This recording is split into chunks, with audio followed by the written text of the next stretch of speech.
14-сентябрь күнү Улуттук илимдер академиясында кыргыз эл акыны Байдылдас Сарногоевдин 90 жылдыгына арналган кыргыз поэзиясынын феномени Байдылдас Сарногоев аттуу илимий практикалык конференция болуп өттү. Аталган конференцияга кыргыз эл акындары, эл жазуучулары, адабиятчылар, окутуучулар, коомдук ишмерлер, студенттер катышты. Жыйындын башында акын жөнүндө баяндама жасалып, кирүү кезиндеги маеги көрсөтүлдү. Жыйынды Токмакын Амантай Кутманалиев ачып берди.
Кыргыз Республикасынын эмгек сиңирген артисти Малик Аликеев чыгаан акындын эки ырын аткарып, өзүнүн тунук авазы менен жыйындын катышуучуларынын көңүл кушун көкөлөттү.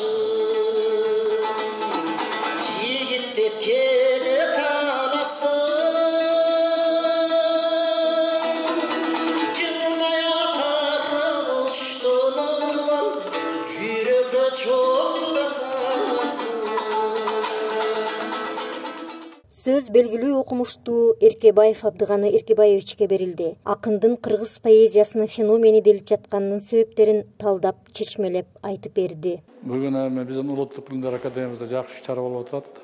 Кыргыздын залкар чөзүлчүлүк маанисиндеги акындардын бири Байдылдас Сарногоевдун 90 жылдыгы белгиленип атат. Мен өзгөчө мындай кубандырганы анын таланттын өзгөчөлүгү жөнүндө сөз болуп атат. Кыргыз поэзиясында феномен деген сейрек көрүнүш катары. Мен дал кишини көрүп калгам, далай ирет сүйлөшүп калганмын. Айрыкча чыгармаларын дээрлик баарын убагында чыккан сайын окуп, талдап, кесип, убагында адай сынчалардан кийин пикирлеримди айтып, жазып да жүргөнмүн. Бүгүн көзү жокто адамдын баркы андан 5 бетер билинет. Бирок түпкүлүндө ата-ана көзүнүн тирүүсүндө сыйлаганга эмне жетсин. Бизде ушул жарандагы кичине мүчүлүштүк бар. Көбүнчө көзөткөндөн кийин мактап калабыз. Кандай гана болбосун, нукура талант ал көз тирүүсүндө болобу же көзү жокто болобу бааланат. Бардыгы эле эмес албетте. Акын жазуулардын айрыкча таланттуулары, өзгөчө касиетке ээлери Байдылдас Сарногоев дал ушул өзгөчө касиетке ээ, мыкты залкар акындардын бири болчу. Анын баш көзбөчөлүгү ал өзүнүн бүткүл тулку бою менен, жан дүйнөсү менен ошо кыргыз элинин улуттук рухун, каада салтын, тарыхын боюна сиңирип, ошону таңызалаган өзүнүн ырларында да көп жолу айтылат бул жөнүндө. Анан экинчиден ал абдан жөнөкөй жазган. Коюштатып, какыстырып тастаган же бир атайлап сындырып, ыр формаларын бір қайқылбастан кыргыздын нукура салттуу ыр түзүлүшүнүн негизинде бирок ал жөнөкөйлүк жумшак юмор менен жалпак жатык тил менен айтылганда ошондон бирге ал канадыр өтө эле карапайымдык эмес, тереңдикке дагы айкалышкан. Ушул мааниде ал башка элдердин улуу акындарына да жакын. Мен жана айтып кеттим сөзүмдө. Француздарда Орансар деген болгон, шотландтарда Роберт Бернс деген, орустарда да бар, бирок мага жакынырактар ошолор.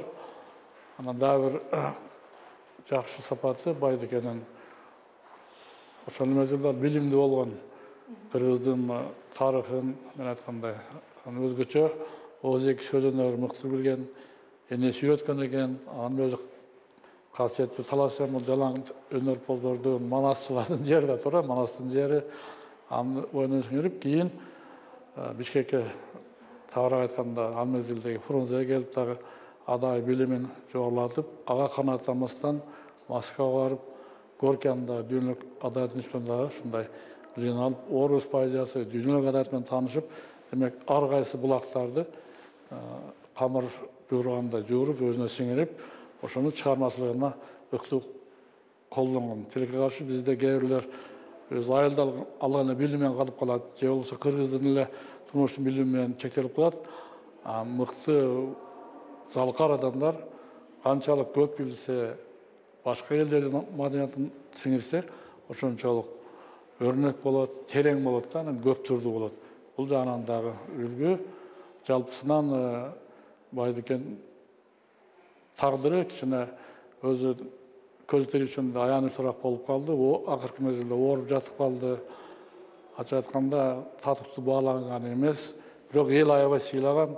Анын китептерин жана айтылып кетпеди. Мен деле окуп жүргөмүн. Айрыкча Ашууда мерин отчеттен китеби кайра чыгып, 10 000 деген нускалар менен. Азыр мына 500 нуска менен чыккан китептер өтпөй жатат азыр канчасы. Байдыкенин элге болгон арзуусу, сүйүүсү эл тарабынан кайтарылган, эки тараптуу болгон. Бул дагы өтө сейрек көрүнүш, боло бербейт. Байдыкен Кудай бурсам кыргыз барда, анын ырлары эл арасына кала берет. Белгилүү окумуштуу, сынчы, адабиятчы, котормочу, мамлекеттик жана коомдук ишмер Осмонакун Ибраимов Байдылдас Сарногоев эч кимди кайталабаган жана аны да эч ким эч качан кайталай албай турган уникалдуу акын экендигин баса белгилеп өттү. Бул ишинин кайрыктары, стилистикасы, лексикону жана өзүнчө чоң маселе, поэтикасы өтө кызыктуу маселе. Экинчи, Байдылдас Сарногоев bu işin arkanda aslında karası, onun bu işin Байдылдас Сарногоев'un tarihimizde hayatın önümüşlüğü, ordular yerinde, koordinatlar dairede, sonra zor bölgelerde biz şunu aydınlarımız, adayatçılar. Bu işin bayağı adaptı, 60 yıllar adayat arasında çok top paylaştı. Suyuma yereldi, Rus suyu, sonra Rus suyu. Diye aldığı çırağın günü gelken çok tutları bunlarla gelişimizde var. O çok cıldızlı toplum arasında da bu Osmanlı Oğuz'un bölümü çıkarttı olan bunu insanlar bu bayağı tasarlı var. Yersen zamana yaşamda söz var ile bu talaslar yeğenler tuğlan cecimler tuğlan. Dayıca olan Байдылдас Сарногоев'un insanların arası yeğen tuğlanlarında. Ama sonuçta Bayındır'ın hep kalasının anasatmazın arbağı, ruhu dağarlanacakta tutmalı kişi, anasını sunsun, böyle o şeyde birincisi yürüyor, birincisi toplumdan beri çıktan sonra bunu insanı Байдылдас Сарногоев. Söz Kırgız el akını Kocagöldi Kultegin'ge berildi. Жоғарыдағы академиктер аттан жақсы айтышты.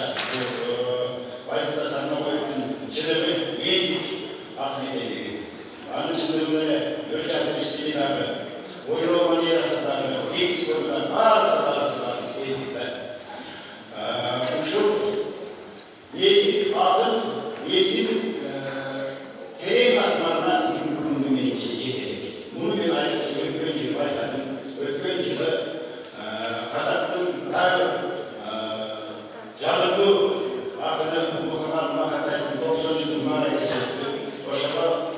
Башкортостандан жатан топпар катышты. Ушул Мухаммаддин Ататайкы кырлары 7 жаштан 70 жашка чейин эл журттун баасы ушунча көрүп кеткен. Алматыдан баштап Райымбек Оранына чейин, Карасал деген айылына чейин, айылдагы жаш балдардан бери мен сага айттым, баасы окуштук элдер окуган чайчып отурган. Дагы 2-3 көрөп ошол элди берип жатат. Анан кийин ошолордон Чиндагандай артыраак сыяктуу дегенде поэзияны, поэзияны элге жукка сиңдирибизге ошонун биринчи башында ушу Байдылда Сарногой жүргөн. Байдылдын адамдары бүгүн көрдө жатса дагы жаш бойдон кийин андан бүгүн тирүү жаштардын баардыгыбыздын жүрөгүбүздө андыктан ушул конференцияны дагы Кыргыз Республикасынын Улуттук Жазуучулар союзунун төрагасы Нурлан Калыбековго сөз берилди. Ал сөз соңунда өзүнүн Залкар акынга арнаган ырындагы окуп берди. Анан эми менин жагы жеке өзүм Байдекени мен 90-жылы мектепте окуп жүргөндө өзү биопропаганда деген иш экен. Көчкөн сактан Айзада Бегимгулова Байдыга Сарногой Аксырайдын кырышкан экен, ошондо бизге мектепке келген. Мен ошондо акыркы мектептин 11-чи классында элем. Ошондо ошо ишти көргөн. Беркелер аябай эмоционалдуу шакыраңдап атат. Байдекенин поэзиясында сатира, юмор кошулган менен зыңгыраган иш экен. Зыңгыраганда кайкалаган костюмдер бүтүнүн сымбаган мыкты зыңгыраган иш экен. Андан кийин студент болуп калдык. 93-жылы 1-чи курста элем. Улуттук университеттин эжекелери отурат. Жаш толкундар деген ийим бар. Ошо азыр деле бар. Мурда кызыгуучу мен. Ошол жерде Артык Ибраимов деген эжекебиз жетектечи. Ошо ийим. Анан биз дуал гезит чыгарабыз, юбилей өткөрөбүз деп. Ошондон менин бактыма ошо акындардан барып дуал гезитке макала, интервью алып беришкен болчу. Анан мен 4-5 акынга барып ошондо Байдыга Сарногойдун үйүнө баргам. Ошондо жан башчысын кырсыктап жаткан экен. Анан мен кыргыз тилинде сразу жерди сурайт, элин сурайт. Анан менден сурады, ай балам, сен кай жактан болдуң? Мен Аксынын Артыкайы Саршилин коргунан мезгилде көз жайнай түштүм. Мен Саршилинде 5 жыл болдум. 5 жылым бар дейт. Жанагы көрүнүп сапалы жайлар элиңерде өзүмне Саршилин көрүп тууралуу, Саршилин сендиге тиги аркы анан жаңкыл тегине 5 жолу мен ошол Саршилинде болгонумду көз жайлап анан бир жер дуал гезит жөнүндө айтып берсем, биз мектепте окуп жүргөндө дейт дуал гезиттин кадыры ушулчу дейт. Өрүнөн жылдыз айдында устуган болуп жүргөнсүн, жаркайт кыргыз айдында. Туйдагы тупар жалынан, суунун сүйкүн калынан, чуурунан кырды таа, өткөрбөй чуганынан. Ойлор суудай шар эле, ордосу айыл шаар эле, адамды тек кой макулук угууга сөзүн сар эле. Күндүн билбей күчеле, жарыгы тегиз тийчеле, булактар төшөп кулагын балыктар сүйүп ичеле. Октолсо октолду ушул, оронуп ырга конушу, тарчоңуу тумшуп ыртогу, кезелчи карга жолсу. Бутан мейлеп аталган, адалдап бактан каталган, уюган балдай тилинен булбулда келип аталган. Кырсыктын тили тогочу, көрүндү менен жогучу, шумажа өзү келбесе, эл журту бербейт болчу. Байдылда деген Байдылда, келетпек качан кай жылда, арманын уктум мусалуу, толдаштын өзү сайында. Сөз Кыргыз Республикасынын эл акыны Анатай Өмүркановго берилди.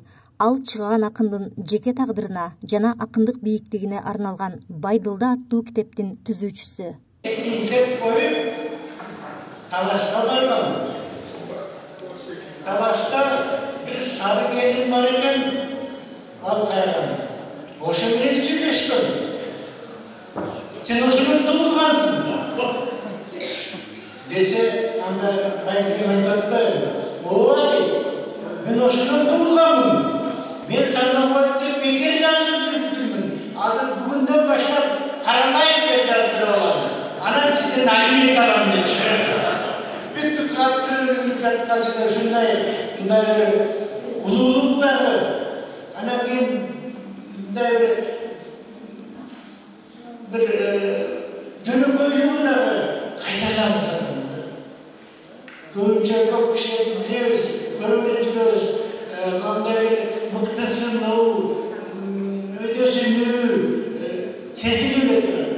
Ал бул кишиде андай касиет таптаган жок болчу. Ушунчалык жөнөкөй, ушунчалык кичипейим таңгалчымын.